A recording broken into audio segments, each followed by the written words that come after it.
Hello welcome back. അപ്പോൾ ഇന്ന് ഒരു എയർ ഫ്രയർ റെസിപ്പിയാണ് കേട്ടോ. അപ്പോൾ ഇതാ ഞാൻ ഉണ്ടാക്കിയിട്ടുള്ളത് അൽഫാമാണ്. അപ്പോൾ അൽഫാമിൽ ഞാൻ നല്ലൊരു സ്പെഷ്യൽ മസാലയാണ് കേട്ടോ ഉണ്ടാക്കിയിട്ടുള്ളത്. അധികം സ്പൈസി ഒന്നും അല്ലാത്ത ഒരു മസാലയാണ്. ഇതിൽ തൈരും അതുപോലെ തന്നെ ബട്ടറുമാണ് കേട്ടോ മെയിനായിട്ടുള്ളത്. അപ്പോൾ നമുക്ക് എങ്ങനെയാണ് ഉണ്ടാക്കുന്നതെന്ന് നോക്കാം. ചിക്കൻ്റെ ഈ ലെഗ് വരുന്ന ആ ഭാഗമാണ് കേട്ടോ എടുത്തിട്ടുള്ളത്. നന്നായി കഴുകി ഒട്ടും തന്നെ വെള്ളമൊന്നും ഇല്ലാതെ ഡ്രൈ ആക്കിയിട്ട് ചിക്കൻ എടുത്തിട്ടുണ്ട്.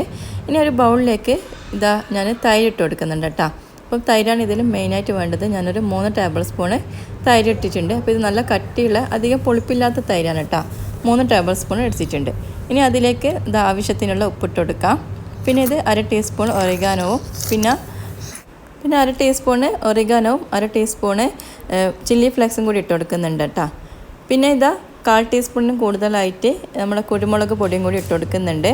ഇത് നന്നായിട്ടൊന്ന് മിക്സ് ചെയ്തെടുക്കാം. പിന്നെ ഇതാ ഞാൻ കുറച്ച് മല്ലിയില ഇങ്ങനെ ചെറുതായി കട്ട് ചെയ്തും കൂടി ഇട്ട് കൊടുക്കുന്നുണ്ട് കേട്ടോ. ഒരു 2 ടേബിൾ സ്പൂണ് മല്ലിയില എടുത്താൽ മതി. അതിൻ്റെ ഒരു കണക്ക് നിങ്ങൾക്ക് ടേസ്റ്റ് അനുസരിച്ചിട്ട്. അപ്പം നിങ്ങൾക്ക് ചിലർക്ക് മല്ലിയിലേൻ്റെ ടേസ്റ്റ് ഇഷ്ടമായിരിക്കും. അങ്ങനെയാണെങ്കിൽ കുറച്ചെടുത്താൽ മതി. അപ്പോൾ എല്ലാം കൂടിയിട്ട് നന്നായിട്ടൊന്ന് മിക്സ് ചെയ്തെടുക്കാം. നമ്മൾ ചിക്കനില്ലേ, അപ്പോൾ ചിക്കൻ്റെ മസാല എല്ലാ ഭാഗത്തും എത്താൻ വേണ്ടിയിട്ട് ഇതേപോലെ ഇങ്ങനെ കട്ട് ചെയ്ത് കൊടുക്കുന്നുണ്ട് കേട്ടോ. ചിക്കൻ്റെ ഏത് ഭാഗവും നിങ്ങൾക്ക് എടുക്കാം, ബ്രസ്റ്റ് പീസോ അങ്ങനെ ഇഷ്ടമുള്ള എടുക്കാം കേട്ടോ. അപ്പോൾ എൻ്റെ കയ്യിൽ ആ ടൈമിലുള്ള പീസാണ് ഞാൻ എടുത്തിട്ടുള്ളത്. ഇനി നമ്മൾ തയ്യാറാക്കിയിട്ടുള്ള മിക്സ് അതിലേക്ക് ചിക്കനിലേക്ക് ഒഴിച്ചു കൊടുക്കാം. ഇനി കൈ വെച്ചിട്ട് തന്നെ നമുക്ക് ചിക്കൻ്റെ എല്ലാ ഭാഗത്തും ആ മസാല ആക്കി കൊടുക്കാം കേട്ടോ. അപ്പോൾ നിങ്ങൾക്ക് ഇതിൽ എരിവ് കൂടുതൽ വേണമെങ്കിൽ കുറച്ച് കൂടുതലായിട്ട് ചില്ലി ഫ്ലേക്സ് ഇട്ടാൽ മതി. അതുപോലെ തന്നെ വേണമെങ്കിൽ ചില്ലി പൗഡറും കൂടി ഇടാം കേട്ടോ. അപ്പോൾ ഈ ഒരു മസാലയിലാണ് ആക്കിയിട്ടുള്ളത്. അപ്പോൾ ഇതാ എല്ലാ ഭാഗത്തും ഇങ്ങനെ മസാല ആക്കി കൊടുക്കുന്നുണ്ട്. ഇനി ഈ ചിക്കൻ നമുക്കൊന്ന് റെസ്റ്റ് ചെയ്യാൻ വേണ്ടിയിട്ട് വെക്കണം. കുറഞ്ഞത് ഒരു അരമണിക്കൂറെങ്കിലും ഒന്ന് റെസ്റ്റ് ചെയ്യാൻ വെക്കണം കേട്ടോ. അപ്പോൾ നിങ്ങൾ ഓവർനൈറ്റ് ഇങ്ങനെ മസാല ആക്കിയിട്ട് ഫ്രിഡ്ജിൽ വെക്കുന്നതാണെങ്കിൽ അത്രയും ടേസ്റ്റ് ഉണ്ടാവും. അപ്പോൾ ഞാനിതൊരു 3/4 മണിക്കൂറോളം റെസ്റ്റ് ചെയ്യാൻ വെച്ചിട്ടുണ്ട്. ആ തൈരെല്ലാം ചിക്കനിലേക്ക് നന്നായിട്ട് പിടിച്ച് വന്നാൽ കേട്ടോ അതിൻ്റെ ടേസ്റ്റ് ഉണ്ടാവുള്ളൂ. ഇനി നമുക്ക് ഉണ്ടാക്കാൻ തുടങ്ങാം. അപ്പോൾ എയർ ഫ്രയറിൻ്റെ ബാസ്ക്കറ്റിൽ ഞാനിതാ കുറച്ച് ബട്ടർ ബ്രഷ് ചെയ്ത് കൊടുക്കുന്നുണ്ട്. ഈ ഒരു ചിക്കൻ റെസിപ്പി ആണെങ്കിൽ നിങ്ങൾ എന്തായാലും ബട്ടർ തന്നെ എടുക്കണം കേട്ടോ, എന്നാലാണ് അതിൻ്റെ ടേസ്റ്റ് ഉണ്ടാവുള്ളൂ. ഇനി നമ്മൾ ചിക്കൻ അതിലേക്ക് വെച്ച് കൊടുക്കാം. ഞാൻ എടുത്തിട്ടുള്ള 2 പീസും ഇതാ ഇതിലേക്ക് വെച്ച് കൊടുക്കുന്നുണ്ട്. ഇനി അതിൻ്റെ മേലെയായിട്ട് ഇതാ ബാക്കി വന്നിട്ടുള്ള ആ മസാല ഉണ്ടല്ലോ ബൗളിലുള്ള, അതും കൂടി ഞാൻ അതിലേക്ക് ആക്കി കൊടുക്കുന്നുണ്ട്, ചിക്കനിലേക്ക് ആക്കി കൊടുക്കുന്നുണ്ട്. ഇനി എയർ ഫ്രയറിലേക്ക് നമുക്ക് ബാസ്ക്കറ്റ് വെച്ച് കൊടുക്കാം. ഞാനിവിടെ ഉപയോഗിക്കുന്നത് MIൻ്റെ എയർ ഫ്രയറാണ്. ഇതാ ഓണാക്കി കൊടുക്കാം. ഈ ഒരു എയർ ഫ്രയറിൽ ഇതാ ചിക്കൻ്റെയും പിന്നെ അതുപോലെ തന്നെ ഫിഷിൻ്റെ ഒക്കെ ടെമ്പറേച്ചറും ടൈമൊക്കെ ഇതിലുണ്ട് കേട്ടോ ഓട്ടോമാറ്റിക്കായിട്ട് തന്നെ. ഇതാ ഞാനിതിൽ ചിക്കൻ വിങ്സ് എന്നുള്ള ഓപ്ഷനാണ് എടുത്തിട്ടുള്ളത്. അതിലിങ്ങനെ ഡബിളോ ലെയറോ അല്ല സിംഗിൾ ലെയറോ കൊടുക്കാമെന്നുണ്ടാവും. അപ്പോൾ ഞാൻ ഡബിൾ ലെയർ കൊടുത്തിട്ടുണ്ട്. വിങ്സിൻ്റെത് ഇതാ ഒരു 15 മിനിറ്റാണ് ഇതിൽ കാണിക്കുന്നത്. അപ്പോൾ ഇതിങ്ങനെ ഓണായിട്ടുണ്ട് കേട്ടോ.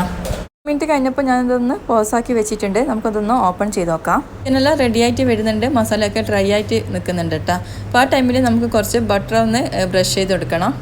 കുറച്ച് നല്ലോണം തന്നെ ഒന്ന് ബ്രഷ് ചെയ്ത് കൊടുക്കാം കേട്ടോ ബട്ടർ, എന്നാലാണ് നല്ല ടേസ്റ്റ് ഉണ്ടാവുള്ളൂ.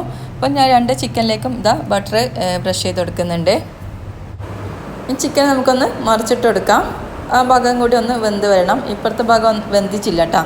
അപ്പോൾ നമുക്കിങ്ങനെ ചിക്കൻ ഒന്ന് മറിച്ചിട്ട് കൊടുക്കാം. നല്ല ചൂടായിരിക്കും, ശ്രദ്ധിച്ചിട്ട് വേണം കേട്ടോ മറിച്ചിട്ട് കൊടുക്കാൻ വേണ്ടിയിട്ട്.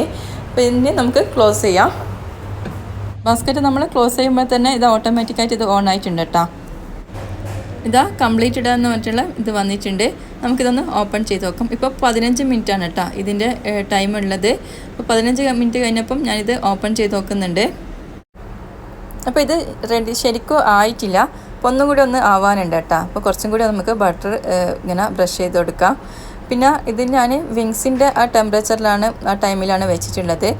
ഈ ഒരു പീസിന് ആ വിങ്സിൻ്റെ ടെമ്പറേച്ചറും ഇതും പോരാ. അപ്പോൾ ഒന്നും കൂടി ഒന്ന് ആവാനുണ്ട്. ഞാനിത് മാനുവലായിട്ട് ഇതാ 5 മിനിറ്റ് വെച്ചിട്ടുണ്ട് കേട്ടോ.